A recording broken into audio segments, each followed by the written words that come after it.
Welcome to the Zencast. My name is Dale Pickles. I'm the Managing Director of B Squared, and I'm extremely fortunate to be the host of the Zencast, the podcast for special educational needs and disability. Each week on the podcast, we talk about a different topic within the world of special educational needs and disability to improve our knowledge, to provide support to professionals working in schools, and to empower parents. In this episode, we're talking about it's not the what, it's the why. And I swear Ali loves coming up with titles which only contain short words, which are a bit of a tongue twister, but that's the way it is. And I'll be discussing this, as I just said, with my regular guests, Alison Knowles. Ali is an emotional therapist and founder of the Ollie model, and she supports emotional resilience in children and young people. The Zencast is created and produced by us here at B Squared, and I often mention our assessment software. This time I'm going to talk about Eversense, our evidence and parental engagement tool. Eversense feels like social media, so it's extremely easy to understand and use, but it is extremely secure. It's a safe place to share evidence of learning with parents or external professionals. It's a great way to capture pupil voice or to use as your homeschool diary or reading diary. Visit the B Squared website to find out more about Eversense or click on the meeting link in the show notes to book a meeting with me to take you through what Eversense can do for your school. Now, let's get on with the podcast.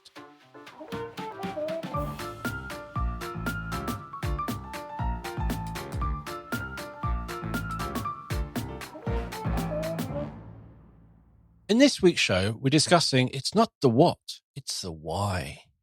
Joining me today is one of my more regular guests, Alison Knowles. Ali is the creator of the Ollie model, the author of the series Ollie and His Superpower books, trainer of the Ollie coaches, cannot do an Ollie on a skateboard, and is an emotional therapist. Welcome back, Ali. I've missed you, Dale. I've missed you. You are my therapy. Oh, you're my therapy. Uh-oh. Yeah, I'll discuss that after. I'll have to get my free counselling session after the podcast. That'd be great. Last time we recorded, you told me not to ask why questions. You told me to ask what and how questions. Now you're telling me it's not the what, it's the why. Make your mind up. But joking aside, I'm guessing we're talking about not focusing on what a child or a young person did, but focusing on why they did it. Yeah. And also, I'd just like to know if you do actually listen. So respect, Dale, yeah. So the what and the how is what we use in therapy to what we call chunk down. Because people will tell you what's going on in their world. They'll create a story. Some of that story is very factual. But where there's gaps in the story and they can't quite back it up, we do this thing where we distort, delete, or generalize, and we fill those gaps in with very vague statements. Now, if you stay stuck in that story, you're not going to move forward. So we use chunky question, chunking down. So if you really want to know, it's called the Meta Model Challenge, what and how, because it makes people have to think about that vague bit they put in to fill the gap. And the moment they do that vague bit collapses, and then we can actually start breaking the story down that's keeping them trapped. So that's why we do that. So we use that to get to the root of what's going on. But the point I want to make about why we should ask, not focus on the what, but the why, is because that's probably why we were created, to be honest. I'm using why all the time. We get put in boxes, and we spend an awful lot of time in therapy, or historically we have, and some therapists still do, concentrating on what the individual's doing, child, adult, teenager, and trying to change that behaviour. You know, all therapy is better than none, but you'll be there for a very long time. And what tends to happen, and I know that this isn't visual, but if you can imagine me holding my hand up and the fingers on my hand are branches, those are behaviours. If you deal with the behaviour, the what, then well done if you can make a change. But chances are it'll grow back in a different form. It's a bit like taking the top off a weed. It will grow back. What you need to do is get to the root, which is emotion. All behaviour is emotionally driven. Believe it or not, it's actually trying to help you, which is a hard one to swallow if the way that you're behaving is self-harming or you have an addiction. How's that helping you? But it is. So we focus on the why of the problem, not what the problem is. So I can go a whole session without talking about this person's eating disorder or the fact they're self-harming. Not that I'm not interested, I'm very aware, obviously. But I want to know why. How's that helping them? So that's what I mean by that. It's actually getting to the root of what's going on rather than focusing on the bit that isn't going to change it, really. Yeah. So a while ago, probably a couple of years, we did a episode on self-harm, and you talked about that self-harm gives them an element of control, something they can control.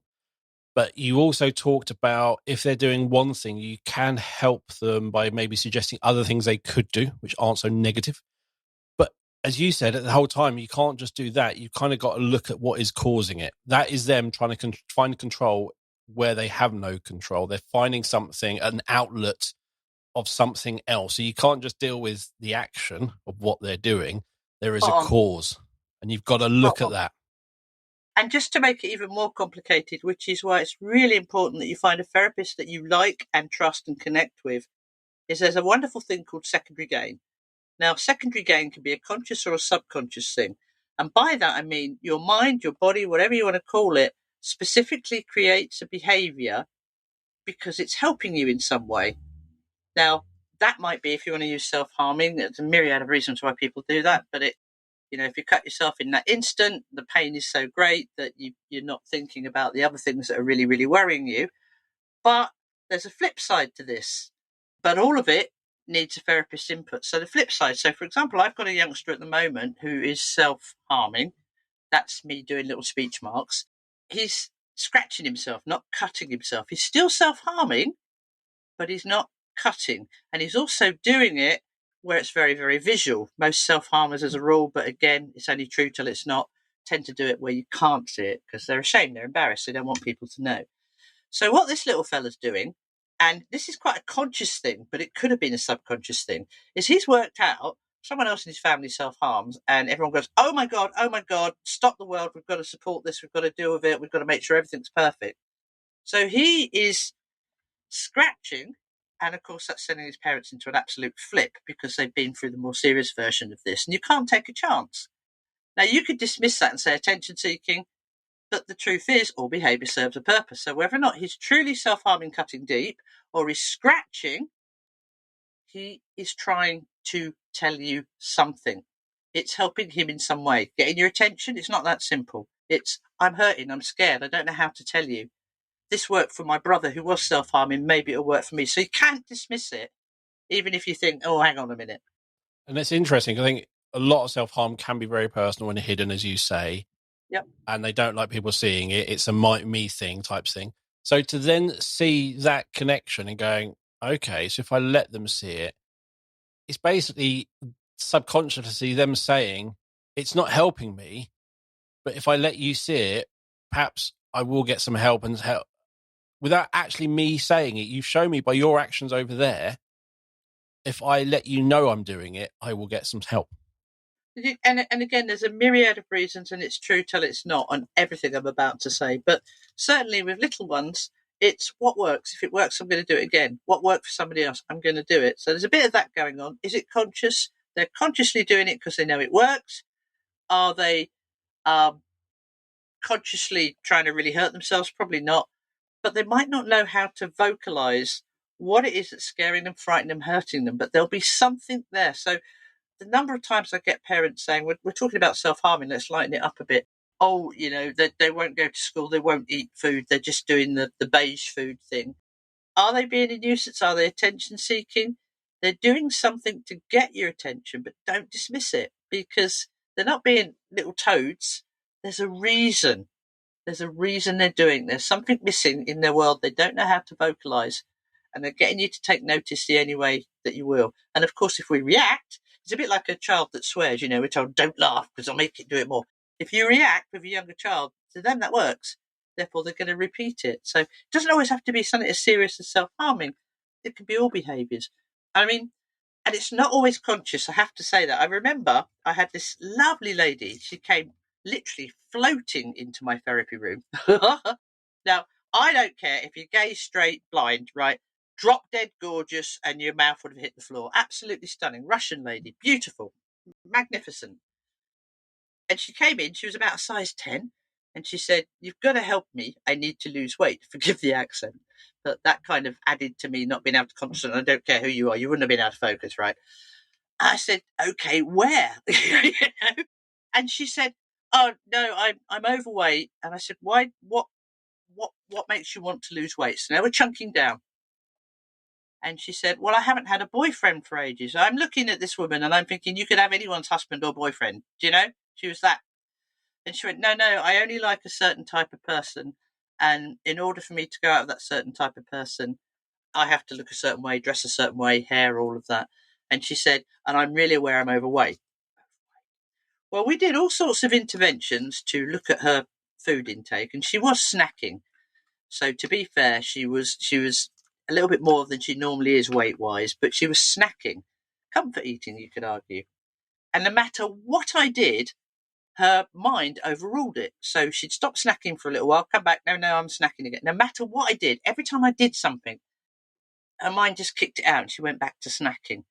And it was because I was focusing on the food.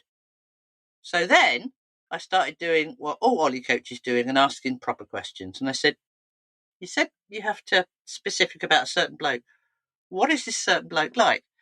And she said, oh, they're usually very rich businessmen, so you've got to look the part. And I went, oh, right, what makes you go for that type? And she said, and it turns out that her mother came over from Russia or wherever with no money and a baby and met a very wealthy guy who was actually lovely to her, but very, very wealthy and a bit older.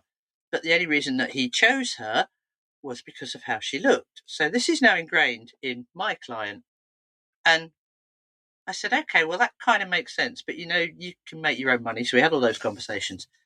And no matter what I did, I couldn't stop her snacking. What was going on, and it took me a while to get there by actually using my head rather than just following the old style therapy, was what she didn't tell me about the last boyfriend was that he beat 10 bells out of her quite regularly. And her subconscious went, hang on a minute, if I look beautiful and gorgeous and I'm a certain size, she's going to go out with another toad like that and I can't protect her. So she was subconsciously, she had no control over it. And nothing I did, I tried hypnotherapy, everything, would stop her. And it was because her mind, her bodyguard, as I call it, was like, nah, the only way I'm going to stop her going out with another toad like that, keep a few pounds on her. The moment we realised that that was what was going on, and we did some work around why would you allow yourself to put up with that, self-worth, self-esteem, then she stopped snacking. But while I was focusing on the food, got nowhere. When I started to drill down and focus on what was really going on, low self-worth, cracked it. She's happily married now to a lovely guy. He's not a millionaire, but she's in heaven. So sometimes it's not always conscious. Sometimes your body just steps in to protect you the only way it knows how. And I know, the Super Nanny taught me lots about parenting, and I know there's some great bits and some not so great bits with Super Scary, Nanny. isn't she? But it was that whole, generally, and it's a common theme in most families that the children got more attention when they did something wrong. If they were playing nicely, they could be ignored. Well, look what's happening in schools. It's not the kids that in schools that sit there quietly to get to see the nice therapist. It's the ones that are wrecking the classroom. And they learn pattern. If you do this, you get this. So you learn to be disruptive. You learn to colour on the wall instead of the paper, because then mum will spend some time with you, or dad will spend some time with you. It might not be great, but it is time, and often you just want that time. And emotion's better than none. Yes. And also, if we go back to episode with Jamie Galpin and Claire Ward, Dr. Jamie Galpin, on desperately seeking certainty, that knowing what will happen, if it can give you comfort compared to I don't know what's going to happen, even if that certainty is negative, that is more comforting for some children than the uncertainty. Yep. Sitting outside the head teacher's office, being told off by the head teacher, spending an afternoon here. Cool. I now know exactly what's going to happen, and I go home. Not just children, Dale. Think about people that are in abusive relationships. Okay? At least they know what's coming. It's better the devil you know. If you know it, you've got a chance. Anything new's what's scary. So that's why people stay trapped, and when they find a behaviour that works, they'll just keep doing it. And it is that change all is within, but it's that external input, isn't it? It's that chasing affection or time from your parents. And it's really quite shocking when you sit there and look at it. And with mobile devices, I don't really have an issue usually with kids on mobile devices. They're copying their parents half the time. And you see parents walking down, pushing their pushchairs, or parents walking their kids to school with headphones in on the phone. It's what children see, our generation constantly on the phone. But if you're not noticed, then you're not getting any, then you will do something to get attention. And once you see it happen once, then, as you said, you learn every time I do this. If I forget to pick up my school bag, I get to walk to school with Dad twice, and he moans at me and talks at me. But at least I'm having a conversation with Dad, and he notices me. And it gets written off as you being an annoying child, but actually you're crying out for something. Think about a classic one. Parents. I'm of an age where everyone around me, all my friends, we're all got elderly parents, and they're not necessarily coping. I'm going to make some decisions, but one of the things they do, absolutely lonely, ridiculously lonely. But if they're poorly, we have to go, don't we? No matter what's going on in the world, if they're poorly, we drop everything and go. So it's not just children. So No. some older people, this personal experience, they know if they're poorly, I'll drop everything and go. Anything else, it'll be, you can cope, I'll do this from here. But that we go. And that's a learned behaviour. If you think about it, when we're born, right, even you and me now, right, we came into this world, we know nothing. We know nothing other than how to smile and look cute so that somebody will feed us until we get big enough to do it ourselves and then break all their rules and run away. We don't own them, we're caretakers. But everything we learn, we're like sponges trying to work out what this place is and how it works. So, give or take, depending on what book you read, for the first 1 to 10 years, we are like black and white. Whatever you say to them, we'll accept, which is why you need to be careful when you say you're a bad kid. They'll go, oh, all right then. Or you're angry. Oh, all right then. And that kind of sticks with us until we're a lot older. But we don't know anything. But we're working out how the world works and how to survive it. So if you want to be with the in crowd, well, Dad smokes and he plays football with, I'm going to do that. Yeah. If, I don't know, you want to get attention, well, every time Nanny's poorly, Mummy and Daddy go, so I'll be poorly. It's all learned behaviour, but the thing that I see is some parents are very aware of the secondary gain and that it's a learnt behaviour and that actually isn't anything wrong. They're not really poorly. But then the parents get really, really cross because they think their child's manipulating them. In a way they are, but it's not as straightforward as that. There is still a need that needs to be met. There's something missing from a child or an adult if they're using these behaviours to get attention, to get time, or to avoid something. Yes. And that's the thing is, it's so easy when you sit there and watch a child and you just take that moment to look and go, oh, yes, they are manipulating. They are doing that. They're completely and utterly doing it. But you said, why? And is it their parents work long hours? Is it their parents watch TV? Whatever it is, from that child's perspective, and that's the sort of thing, it's based on what the child knows and understands, not what is. Miscommunication and not understanding from that child's point of view, who just wants some time with you, that it's kind of going wrong. Do you know the number of clients, people say, when you work with children, do you just work with children? Nah. Whoever we work with what we call their environment. So it's all the people involved. So certainly with children, we involve mum and dad, we involve the school so that the school can carry on doing whatever we're doing with the child. So they've got one message. And you have to tread so carefully because I'd like to say there are no bad parents. I think, unfortunately, there might be one or two, but the majority are doing the best they can with the information they have. Yes. Where'd they get that information from? They got that from their tender years of how the world works. And we go one of two ways, don't we? We copy mum and dad and do the same thing. The apple doesn't fall far from the tree. Or we go, I don't bloody think so. And we go the complete opposite. And that's even worse. We're just trying to overcompensate it. So I would say it's not necessarily always worse. Well, when we're working with a little one, we involve mum and dad, but rather than say, look, this is all your fault, because you're doing this, they're picking up on it. That's not the way to do it, because nobody needs to hear that, and everyone's doing the best they can, and I'm in no position to tell anyone how to parent a child. But what we do is say, that's interesting, they're kind of reacting off you. So if we could change how you reacted a little bit, I wonder what would happen. So by just gently adjusting and giving mum and dad the support to change things, that, it filters down, because the kids will look to role models. They want to belong, they want to be loved, respected, valued. They do that by getting it right. They're not going out of the way to annoy you. They need to get it right so that you don't throw them out, so they can survive till they're teenagers and leave anyway after wrecking the place.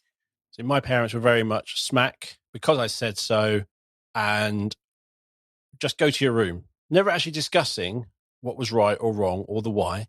It was go to your room, smack, dealt with.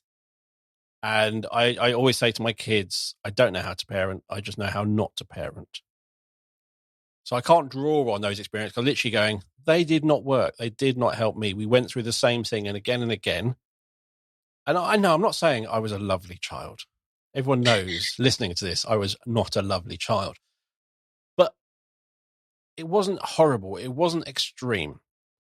It was, I can literally boil it down to attention seeking. Felt like I wasn't being treated fair and things like that. So I felt very much justified in the things I did. Now, if we actually sat down and have a conversation about why it is the way it is, and that perhaps I have misunderstood things or perhaps I haven't, but that never happened. And my children now moan that they get their dad lectures from me, but it is me sitting there trying to explain that perhaps they don't have all the information. Perhaps I don't have all the information. Together, we don't have all the information, but we're much closer, but it's that communication is needed. And it works like much better. the last podcast we did about, don't tell, ask. And again, I'm not going to tell. We do run parenting courses in Ollie, but not how to parent. I wouldn't dream, and I don't think there's a book that's been written unless you've written it yourself, because kids are so individual and so are you. Yep. Our books are about our training's about how to be the parent you want to be, rather than this is how you do it.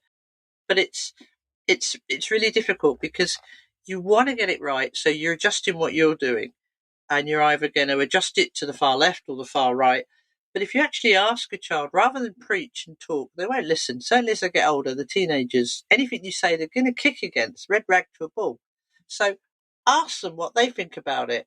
Have that discussion with them. But I think what happens is a lot of parents are like, well, they're too young, I'm in charge, and it's just this. I remember I had a teacher, right? I was at school, wasn't my favourite, so I can't read and write. But I remember this one teacher wound me up. Not because they're a bad person, but I remember asking a question. It was in chemistry, and I just said, why does that happen? And he went, just because it does. And looking back now, he's probably right, just because it does. But I can now see that the reason that he reacted the way that he did to me was because at some level he probably thought I was questioning his authority and knowledge and standing in that situation in front of everybody else. I think parents feel that a bit sometimes. So rather than sit down and go, I don't know, what do you think? And don't think, we're all tired and life gets in the way. It's not that simple, is it? But it's other people looking at you. Are you parenting correctly? Are you doing this right? And we tend to then jump from one form of parenting to another. So then there's no continuity. And it's a nightmare. I wouldn't be a parent for £1 million. It's nightmare. I remember my wife telling me off because I was embarrassing because I was telling one of my children off and we were out at someone's house. And I said, I really don't care. They're not that important. My child is the most important and it's got to be consistent. Yes, I now probably get that with my autism or being very rule-based. But in reality, I still stick to that. I don't have one rule at home for my girls and one rule when we're out. It's one rule everywhere for consistency. It's easier. Whereas if I was doing what everyone else wanted, I might have been completely different out and different at home, which wouldn't have helped. Well, I remember one thing, my daughter having those conversations is my parents shouted lots and it didn't really help just having louder talking at me. Didn't really explain it more, just saying it louder. So I try not to shout.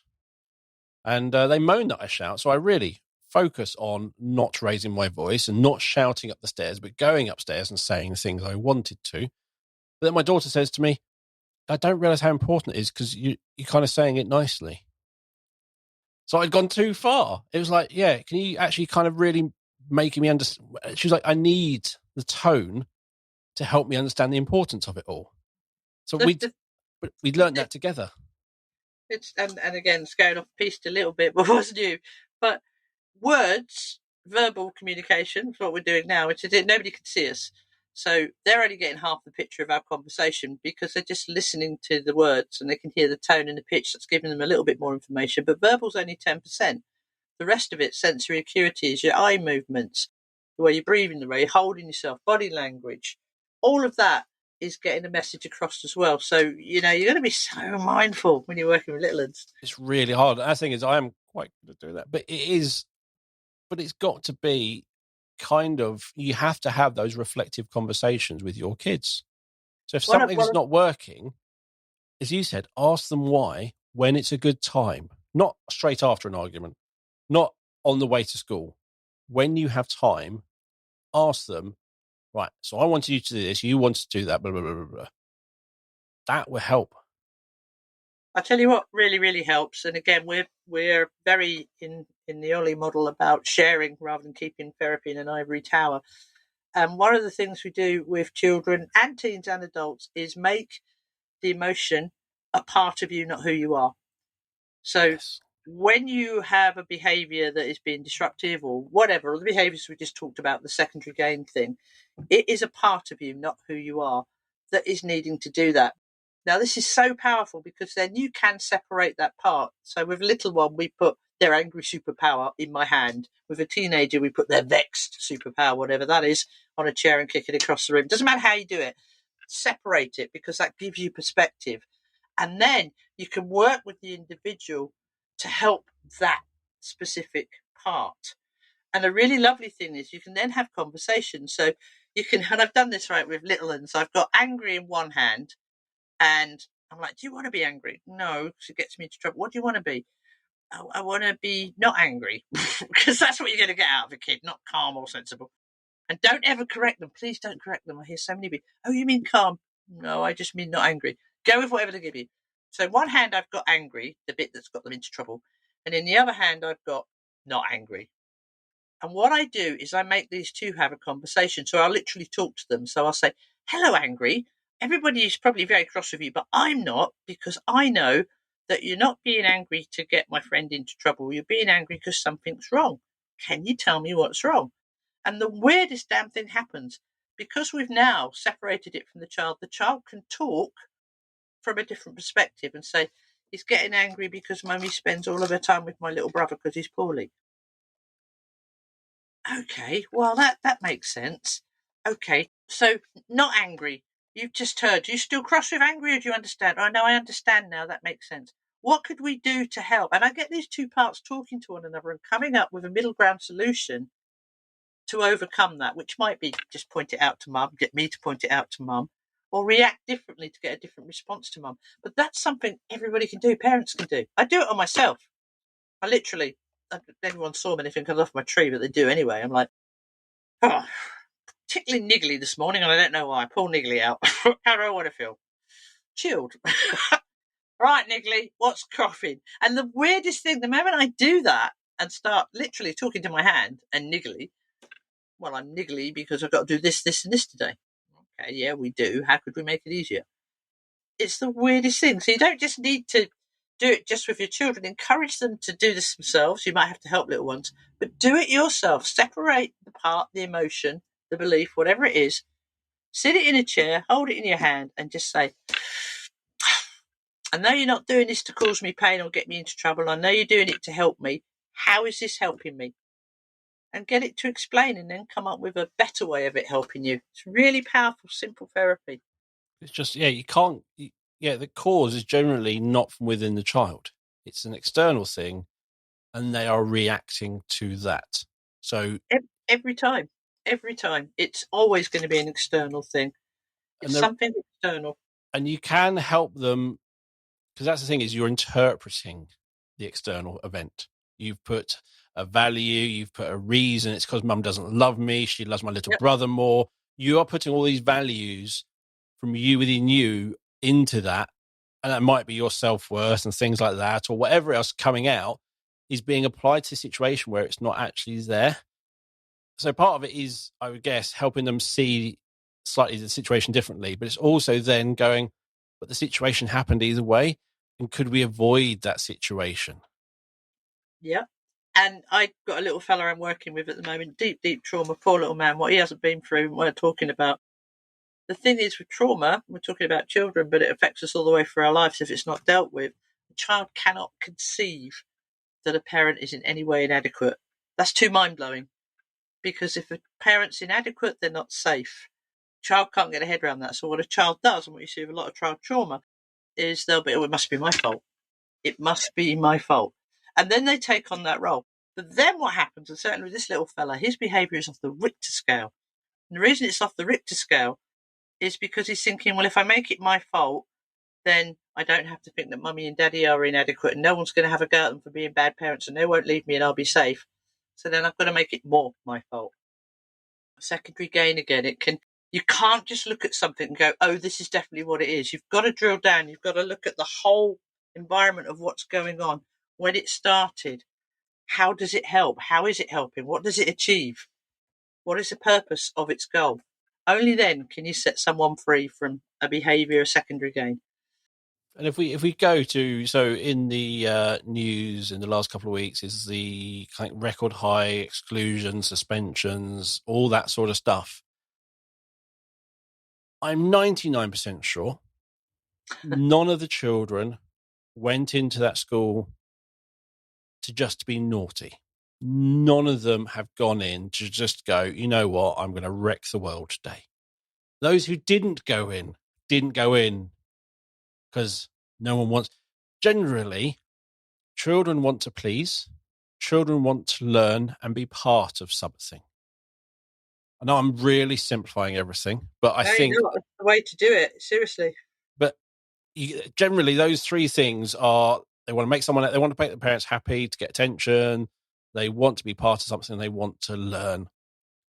So something's happening in their school, in their life, in their social groups, in their environment at home, in the environment at school, that is making them choose that course of action. And I say choose in that consciously or subconsciously choosing. But if they know that actually undiagnosed dyslexia or something, I won't get picked on if I'm over there in the room on my own, or I don't know how to, whatever it is, whatever the reasons, it's generally an unmet need or something unnoticed or things, but it's a communication telling you something's wrong. Yeah. And time again, and I've got to reinforce this because our kids, our parents don't need to be struggling with these behaviours. If you just look at it, so I'll give you another one because it could be anything. A little one at the moment, 9, 10, wants to transition at 9 and 10. Now you can say absolutely not and kick against it. That doesn't help. You've got to kind of step into their world a bit. But stop going to school. Very bright, very intelligent, stop going to school. Why? Everyone presumed it was because they were depressed and anxious because of wanting to transition and da-da-da-da-da-da. So we presume all the damn time. It wasn't. The reason this little one didn't want to go to school, and if they'd actually dug and done the chunking down, they'd have realised there's only certain days he doesn't want to go to school. And it was PE. Because that meant having to get undressed. And this little person absolutely hated their body, but hadn't actually discussed it with an adult because in their family, this sort of thing was completely shunned and, my God, you'd be expelled and shot or something. So the little one couldn't explain it. And so nobody could understand why they didn't want to go to school or what it was about because they just looked at the behaviour and not what might be creating it by asking questions around and looking at it. As soon as I started saying, is it every day? I'm not keen, no. But what days are worse? This day, this day. What's specific about those days? Bloody sports day. What is it about sports day? I have to get undressed. What is it about getting undressed? I don't like my body. Okay. What particularly? I don't want to be a boy. Okay, that's quite huge. I was probably the first person they've been able to say that out loud to. Fortunately, didn't react, didn't go, you want a what? I just went, oh, okay, cool, that makes sense. What can we do about that? Easy for me. I don't have the emotional attachment that a parent would have. But again, secondary gain. Just please, please, please, hang on. I do not believe any kid is doing it purposely to make your life hell or because they are born little Damians from whatever that film was. It is a survival thing. They're doing the best they can with the information they've got, just like you are. Take the time, chunk down. What, how? What's going on there? And ultimately, every single child wants to be happy. There are probably some medical conditions where actually somewhere A very, very, very, very small percentage of children actually enjoy the unhappiness. But generally, But being unhappy, if they enjoy being unhappy, then they're happy being unhappy, aren't they? So you're right. yes, Every child wants to be happy. Stay cool. with me, Dale. I don't make blanket statements because there'll be someone somewhere who go, actually, but I thought I'd do generally, that for you, yeah. thank you. But children want to be happy. They don't want to be in that room alone with no friends. They do not want to be self-conscious. They do not want any of it. None of us want. Everyone always wants a nice, easy, happy life. And we're pack animals. We want to belong. And sometimes that's easy. Sometimes it's not. So when they're having these struggles, you just got to go back to this thought of they're trying to be happy, but they don't know how because they're young. They don't understand everything. They're navigating the world with the tools they have, which aren't Yeah. many. No. And they have so few choices in what's going on. And again, it's so much easier for me as a therapist to chunk down, get to the root, and help children and families in these situations. Because even though I'm saying to mums and dads right now and teachers, don't just look at the behaviour, listen to what I'm saying. There's a purpose behind it. It's not just attention seeking, something's missing. Try this, try these things. Yeah. I mean, we train people, we go into schools and train teachers and parents how to use this stuff but you can't help getting triggered. And parents get triggered. My child is kicking off and embarrassing me. What is everybody else thinking about me? My self-worth is already low because I'm not as good a mother as my big sister. So we've got all these triggers. And as therapists, we have to be aware of triggers so that we don't work with certain clients, so that we don't lose the plot in a session or get waylaid or our brain takes over based on something we believe to be true. That we can't have that. We can't contaminate. But as a parent, that's blimmin' hard.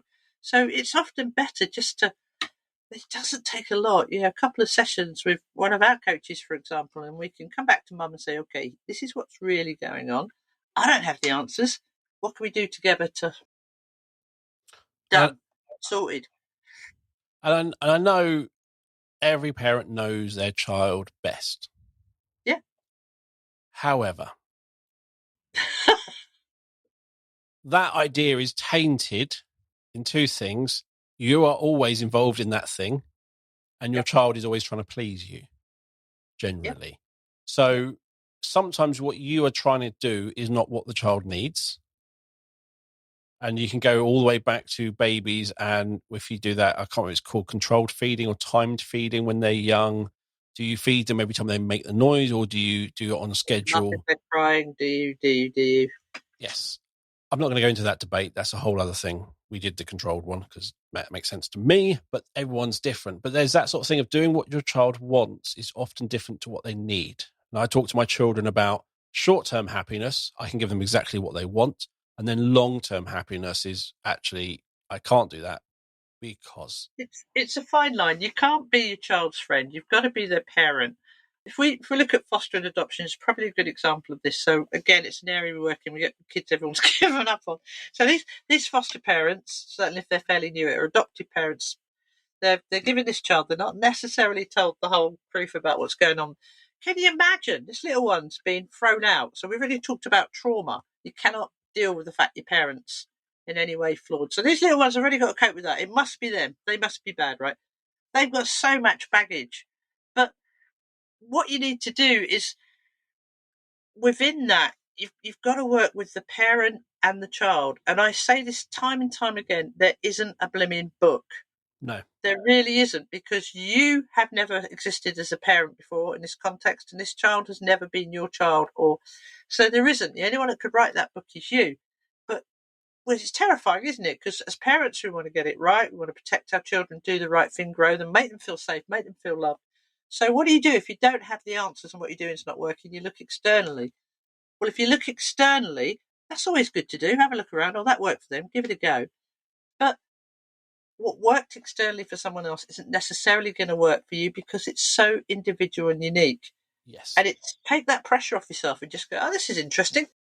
And also is if you wrote a chapter at the end of each year of your parenting. So when your child turns 1, write the first chapter. When your child turns 2, write the next chapter. Read the first chapter and realize how wrong you probably were. And that will go on because you don't know what you don't know. You're always learning. You're always improving. But each chapter, each year, you've done the best with the knowledge you've had.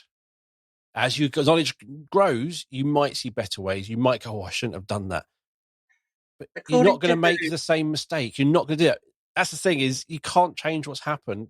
You just know, oh, I shouldn't have done that, but you won't do it again. And I'm not talking about dropping your children. Everyone knows that's not a good thing to do.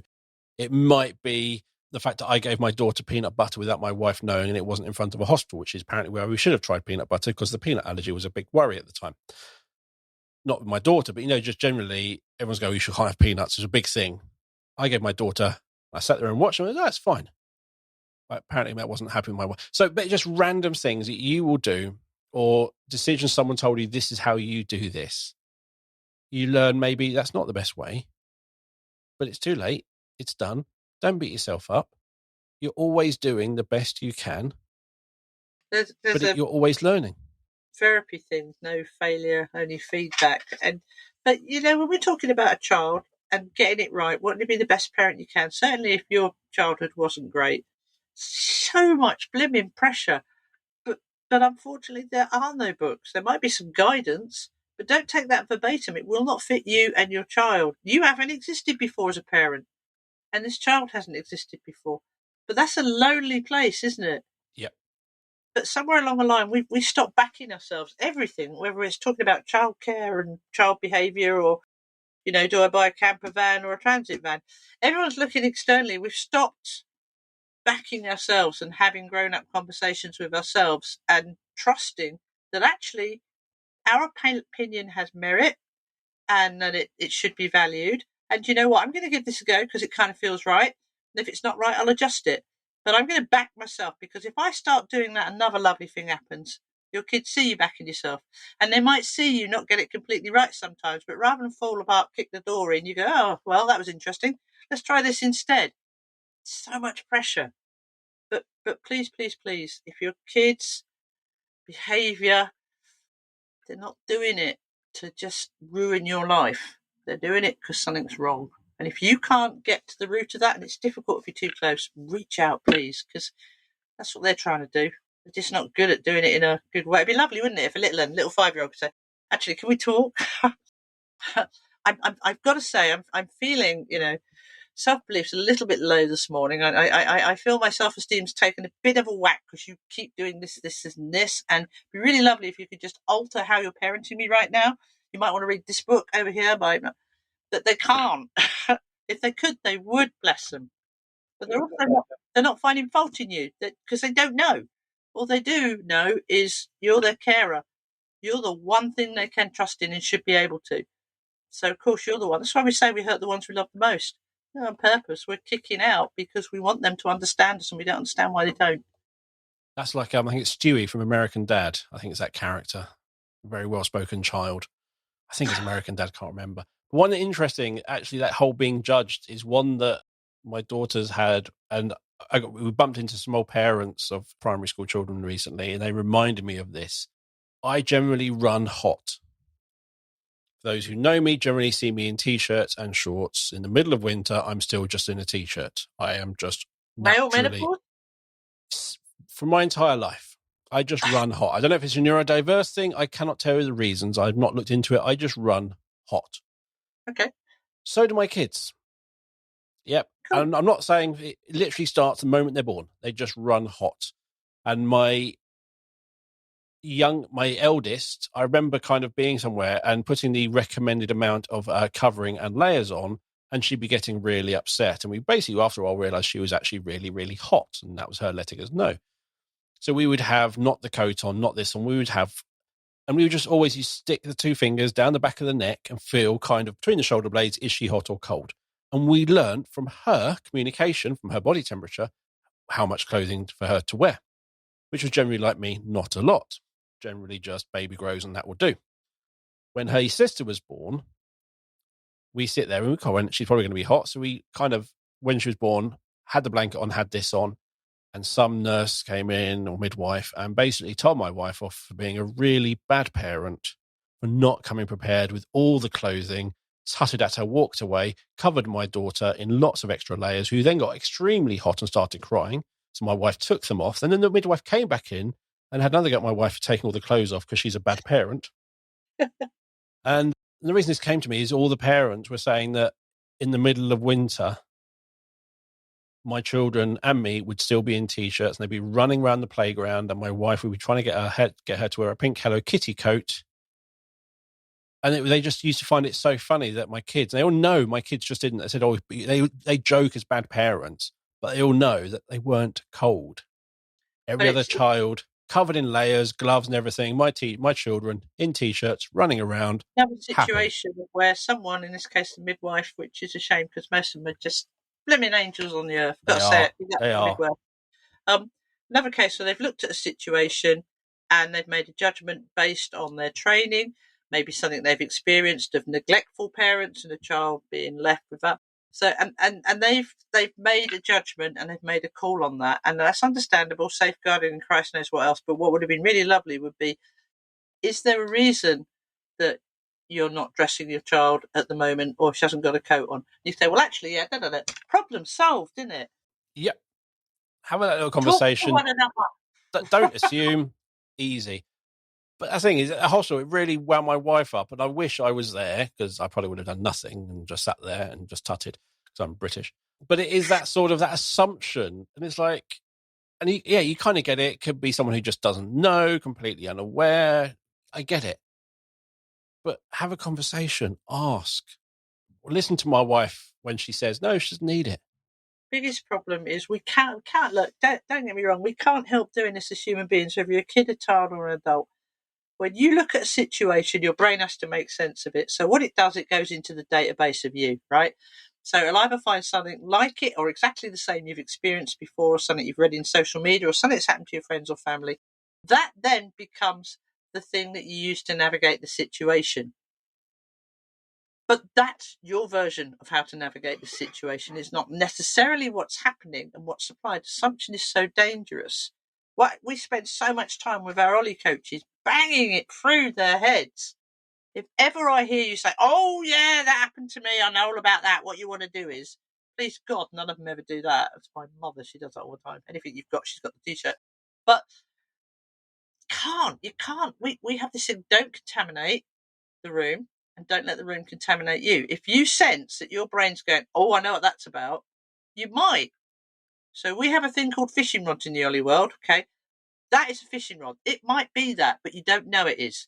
So then start what, how, what down, drilling down, asking questions about it to test the line rather than just assume that that's what's going on. And oh God, if we could just do that, if we could teach people from a young age to do that, teachers to do it, parents to do it, make all of our life so much easier.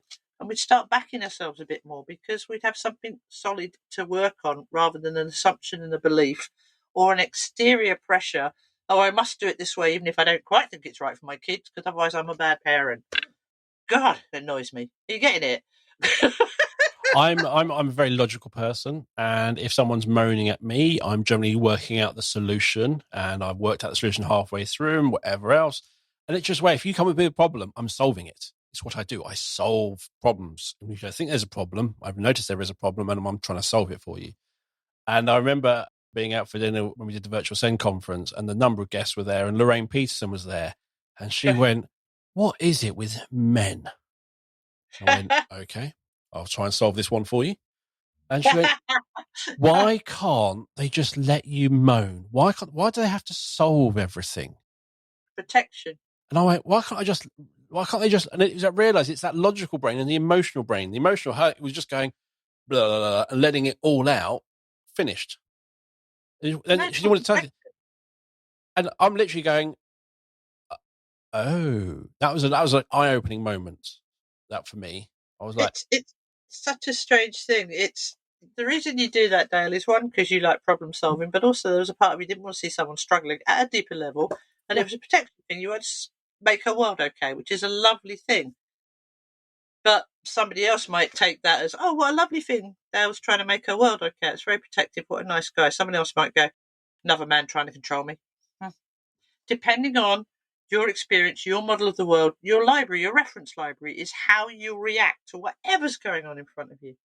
But it's also, you've got to be mindful of that. Is that person may not actually want to really think about, or even, it's like, I've got out of it. That was quite stressful. I don't want to talk about it now. I'm just going blur. Then I start talking to them about it to try and solve the problem. That's not what I want. That was a really interesting. It's like, but if I solve the problem, you won't feel stressed again. Is my logic, but that's from my experience. That's what That's helps me. your model of the world. That's how you travel through the world. That's how your world works. But it's not how everybody else's does. And then we get very threatened by it, because if we have a definite, defined way of traveling through the world that works for us, and somebody else doesn't follow those rules, or somebody else has a different opinion, that makes us question, what, you're saying I don't know what I'm on about. You're saying I'm not good enough.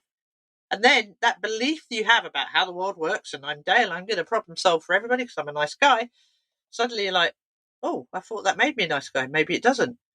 Maybe that makes me a nosy bugger. Maybe that makes me a male chauvinist pig. I don't know what was going through your head. But this is what happens. We're all so beautifully unique. We've just Generally, got to have the guts to say it. Generally, the reason I solve people's problems is to make myself useful. Otherwise, what's the point of Dale? But that's the sort of thing. If you look back into it, we need another therapy session, don't we? Yes, we are going to. Did I not tell you? Trauma. If I'm not useful, then there's no point in me being here. Therefore, I'll be a people plug. Christ, how long have you got? But that's the sort of thing. So that's, again, behaviour, purpose.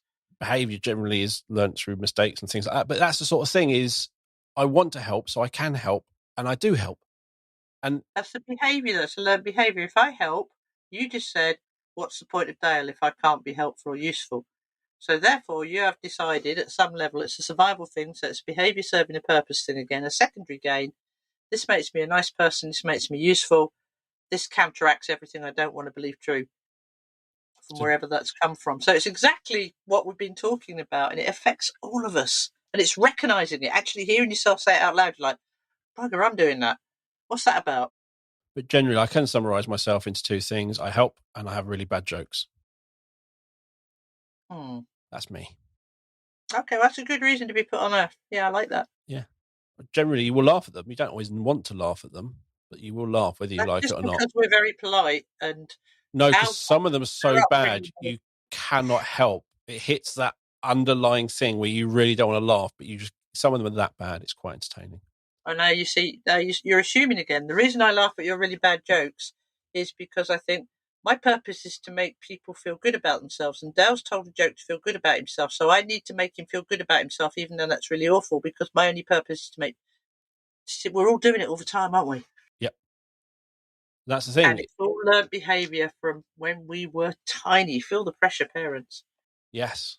And that's the thing. So we all need to sit there and look at why we do the things we do as parents. There you go.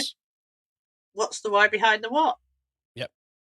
And it's you sit there, and I'm very much conscious decision. I'm not doing what my parents did to me, to my children. I've made loads of new mistakes. Loads of new mistakes. They're not mistakes. They're learning. Yes, they are learning opportunities. That's true. But that thing is, each mistake is a learning opportunity. Just don't make the same mistake twice. If you do something that hurts or offends or upsets someone, that's a mistake. Unless you do exactly the same thing again, and then that's purposeful. That's not a mistake. That's intent. Yes. There's a very big difference. So finding your way, learning, no failure, any feedback, nothing wrong with that. None of us are going to get it right every time. We can't. There is nothing wrong with that. But if you know that it's going to hurt, offend, and you do it again, that's purposeful. It's not a mistake. It's conscious. And it's interesting. It's the connections children make when they're young.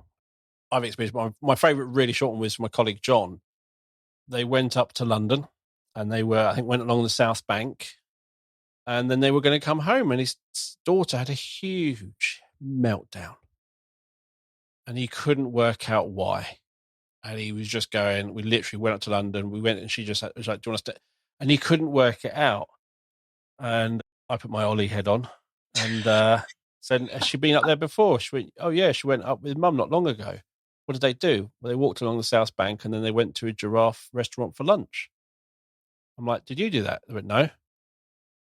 When you talked about going to London, did you think that's the pattern she had in her head? They'll do this, then they'll go there. And then when you didn't, that upset her. And he was like, oh yeah. It was a nice, simple thing. He knew that they were going to go to South Bank, walk along the river, come home. The last time they did that, and then they went to a nice restaurant and had a lovely meal.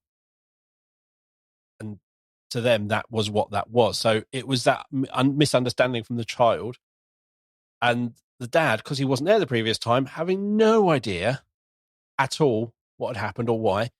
But it was that piecing it together. And then we do this really interesting thing. I can imagine a scenario where little one's crying her eyes out and she's got herself in the right state, and now this heightened emotion makes you stupid. When you get yourself in a proper state, you can't think, you can't hear, so there's no point trying to communicate. And you've probably got a dad going, do you want an ice cream? Do you want to do this? Do you want to do it? And the more that he doesn't say, do you want to go to the giraffe restaurant, the more she feels misunderstood. And if she can explain it, I feel extremely misunderstood and let down. And problem is, he had no idea of the giraffe restaurant thing at all. So that would never have been in his options of, do you want to go to a giraffe restaurant? Yes. Oh. Then ask, don't tell. But it was a really interesting thing that when you sit there and think about things, and the one which got me was the same sort of thing, is we'd go out for a day out, we'd have a really nice time, so we'd buy something from the gift shop. Once you do that 6 times, the 7th time, if you don't go to the gift shop, you're in for a really rough ride, because that's now become a learnt pattern. Day out, gift shop, buy something. Day out, gift shop, buy something. Day out, no gift shop, you don't love me anymore. You were saying a bit further back about, having rules and regulations and not changing it whether you're out or you're in. And again, back to, well, any kid, but certainly foster and adopted kids, a lot of them do quite well at school. They might not love it, but they do quite well. And the reason they do is because it's constant. The rules are the same. They know what to expect. The barriers don't move. And what parents do, and again, out of love and frustration, trying to get it bloody right, bless them, is they'll move the boundaries. And every time you move the boundary, you're not actually helping, because a kid might get what they want, but they're now going, okay, well, if I did that last time, if I do it a bit more, how far can you move that boundary? Remember, lovely, it was a foster kid, actually. Mum phoned me. She just adopted him. That's all she wanted. Gorgeous little man. And she said, Ali, I hadn't heard from her for about a year or so. She said, I can't cope. I don't think this is going to work. I went, what? Everything was going okay. What's going on? I didn't just dive in with what you should do. And it turns out that the little fella's behaviour's off the Richter. I'm like, okay. So I said, give me an example. And she said, well, she had a friend round who's also recently adopted a little fella, and they're both autistic. And they had a little play date, and it was lovely. And she said, but this friend was a bit posh. So what she did was she got out the really good, the really good coffee set and the dining set you never use. She's got one of those. And it was bone china, and she got it out, and she sat there with this rather posh friend drinking coffee, and the kids were playing. And then all of a sudden, for no reason, her son just ran up, picked up her coffee cup and threw it against the wall. I went, oh, okay. She said, I was so ashamed, embarrassed, all those things, parenting. I said, what did you do? And she said, everything I've been taught. I didn't raise my voice. I just pointed out that that's not what we do, but I still love you. All of that self-affirming stuff. I said, great. What else did you do? And she said, when he'd calmed down, because obviously he was upset because I did react a little bit, but I kept it calm. We went for a McDonald's and I brought him some Lego. I said, okay, cool.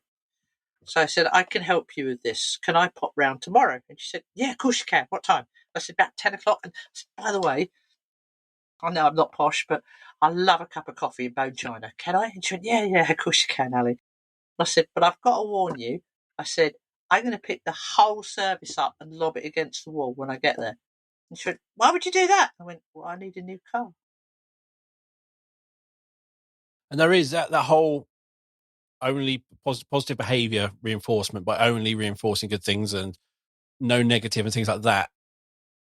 It's a whole, I find that really strange. But that sort of thing of you need a consequence to me. Sometimes something means they're natural. But it needs to be consistent. The moment it's not, and again, what did he learn? He learned that, okay, this wasn't about the coffee cup. He suddenly felt out of his depth with this young fellow he hadn't really interacted with. Christ knows. I mean, I can't mind reading. I don't know what was going through his mind. There's nothing to do with coffee. Maybe mum's attention too much on this subject. It could be anything, but it'll be an insecurity thing again. And he got her attention by throwing the cup. And not only that, but what happened? He got treated for it because it's been drummed into her that she's got to not react. But it might have been his way. It might have been just his way of saying, if I do this, then they'll probably go. So it might have been his way of saying, I've run out of my energy. There are many things. The reasons he did that. but it was written off as bad behaviour, spoiled kid getting what he wants. Well, he did get what he wanted, but he wasn't a bad kid, and he certainly wasn't spoiled. It was something else going on, and I can't imagine how mortified. I know her; she's gorgeous, and having that posh lady there would have been a big deal for her. How mortified she was that her son did that. Her son, which was gorgeous, called him her son. But what you But don't, again, it's her insecurities kicking in as to how that she reacted and the beliefs it brought up in her. and the fact you talk about this very posh lady and you get the china out, there is a whole kind of thing of you put that person up on a pedestal, they are the perfect parent, and Yep. you have no idea how many holes in their walls have been plastered over or anything else or anything. You have just assumed that they are perfect. You are not. You've put yourself down. Again, probably goes back to childhood. Ali will tell me that. The only reason you put yourself down is if it was already in you that you had a limited belief that for some reason you weren't good enough. Maybe you didn't have proper china. Maybe dad didn't have a job. Maybe you didn't live in the big house with a pool. Maybe you had a hole in your socks and your school uniform. Doesn't matter what it was, but there'll be something from, and it really is embedded that young. Scary.